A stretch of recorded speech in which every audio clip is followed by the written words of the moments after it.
The mystical truths in religions East and West are brought to light again and made relevant for our time by Elizabeth Clare Prophet, world-renowned author and spiritual teacher.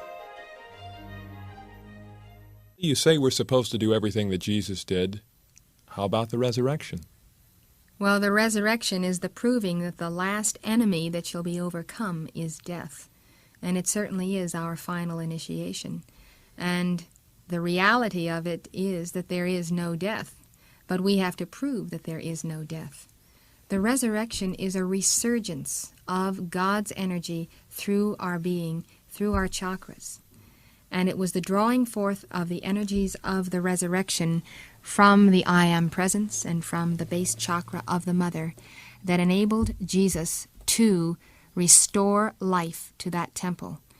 He drew forth again the threefold flame of life that had returned to God upon his death on the cross.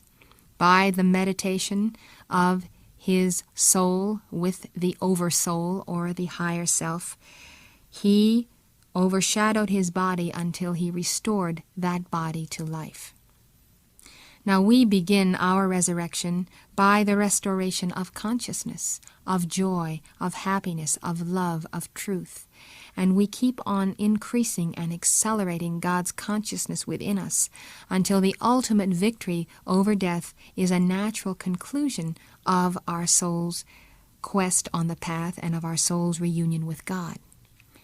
Continuing then these mantras which El Morya has given in the science of the spoken word as the heart, head, and hand decrees, we have a mantra for the resurrection.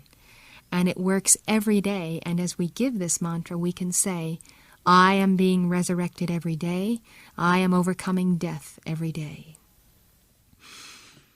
I am the flame of resurrection, blazing God's pure light through me. Now I am raising every atom from every shadow. I am free. I am the light of God's full presence. I am living ever free. Now the flame of life eternal rises up to victory. I am the flame of resurrection, blazing God's pure light through me. Now I am raising every atom from every shadow. I am free. I am the light of God's full presence. I am living ever free. Now the flame of life eternal rises up to victory.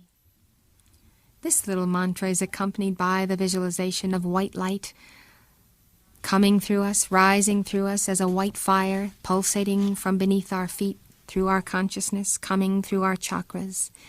It is an energy field that can restore from sickness to health, from depression to wholeness, from anxiety to joy. There is an alchemy in this mantra and in all mantras whereby, in the spoken word, as in no other form of meditation, misuses of God's energy are transmuted. This process of transmutation means that each time we give mantras that contain the name of God, I Am, we are actually balancing karma. Karma is simply the substance of God's energy which we have qualified either correctly or incorrectly, so that there is good karma and bad karma, negative karma or positive karma. The energy which we want to requalify with light is the energy misqualified with darkness. When we give these mantras, increments of that energy which is stored in a force field comparable to the subconscious is returned to the great causal body or the spheres of consciousness which surround the I Am presence.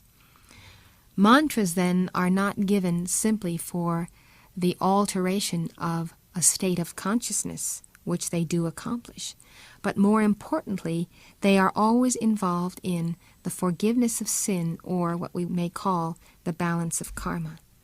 Therefore, a mantra on the resurrection is for the removal of the consciousness of death. More than we realize, we are burdened by the energies of death on a day-to-day basis. Fear is the beginning of death. Doubt in oneself is the beginning of death. The condemnation or the belittlement of the self is the murdering of the self and its potential to be free. Freedom then comes through this resurrection flame. Are you saying it would be possible to end physical death? The termination of death begins in consciousness.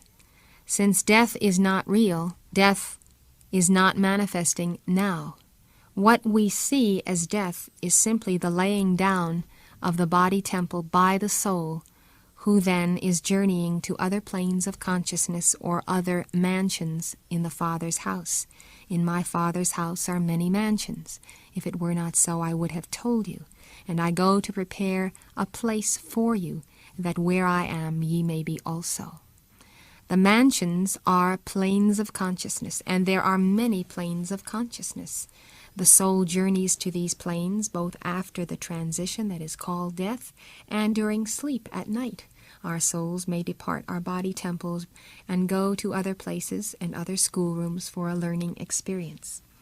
Death, then, is the illusion of the cessation of life, and it is only real to those who believe that our life is actually in the body. But the life is in the flame in the heart and in the soul, and these move on consecutively as the path of acceleration continues here and hereafter.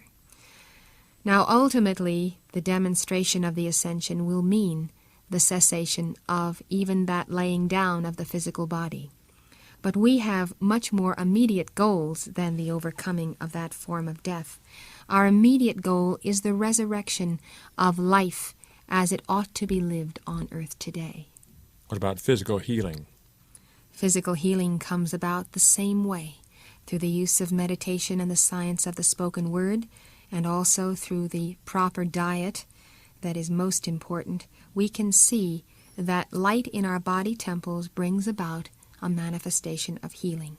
Since so many physical conditions are caused by mental and emotional problems, the healing of the mind and the emotions, and the erasing by the violet flame of records in the subconscious is often all that is required to eliminate physical suffering. So the first thing you seek to change is consciousness, right? Well, we go to cause behind effect. That doesn't mean to say we don't call upon the medical profession and use medicines and whatever is necessary, surgery, etc., for the correction of conditions in the body. But ultimately, we seek to manifest the victory where the mind of God within us controls the manifestation in matter. What happens after the resurrection? Well, you'll recall that after Jesus' resurrection, he came back. He spent 40 days with the disciples. He gave them instruction in the upper room, and his final words, "Tarry ye in the city of Jerusalem until ye be endued with power from on high." And that power from on high was going to be the descent of the Holy Spirit on the day of Pentecost. We talked about the concept of ascending every day, every hour. The ascension is the acceleration of consciousness. It is actually the increase of the vibratory rate of the electrons as they whirl about and through the nucleus of the atom. The concluding mantra, then, in the Heart, Head, and Hands series is a mantra of the ascension. As soon as we begin to give it, we are accelerating the white light in our auras, preparing for that ultimate soul reunion at the conclusion of this life or our next life of incarnation. This is how it goes. I am ascension light, victory flowing free, all of good won at last for all eternity. I am light, all weights are gone, into the air I raise. To all I pour with full God power my wondrous song of praise. All hail, I am the living Christ, the ever-loving one. Ascended now with full God power, I am a blazing sun. The visualization for this mantra is a sphere of white light that now envelops the entire form, the entire being. When we say, I am the living Christ, we are affirming, God in me is the living Christ, and that Christ which was in Jesus is now manifesting in me as the fullness of the threefold flame in my heart. Visualizing the self as a blazing sun gives us the key to the alchemy whereby Jesus disappeared from their midst, whereby he could come into the upper room right through the wall. That alchemy is simply the rearrangement of atoms and molecules of the physical body so as to pass through the atoms and molecules of the wall. Now, the day is going to come in the not-too-distant future when people on earth will be doing this without difficulty. And it is amazing how quickly this will happen as they begin to understand the science of the Word. Now, when I say the science of the Word, I'm talking about Word with a capital W. I'm talking about the Word incarnate. I'm not just talking about the words that come through the throat chakra in these decrees. I'm talking about the Word as the very energy of creation which we express when we give a mantra. The goal of all of this is immortality, right? And that goal is something that is very near and dear to the people of every religion in the world. Whether it's called soul liberation or ascension or nirvana, it is the same thing. It's what Paul said. This corruptible must put on incorruption. This corruptible must put on incorruption. Paul said that as the very equation of his being, bursting from within. His soul was crying out. He knew this as the goal of life, and that is the eternal quest of the overcomers. He said, this mortal must put on immortality. This which is temporal in time and space, this soul which is my option to opt for eternity, must accelerate, must return to the source whence it came, the I Am Presence. Thank you very much. This is a presentation of the Summit Lighthouse, an international spiritual organization dedicated to universal enlightenment. Founded in 1958, the Summit Lighthouse is a beacon of truth to thousands worldwide and a leader in New Thought spirituality.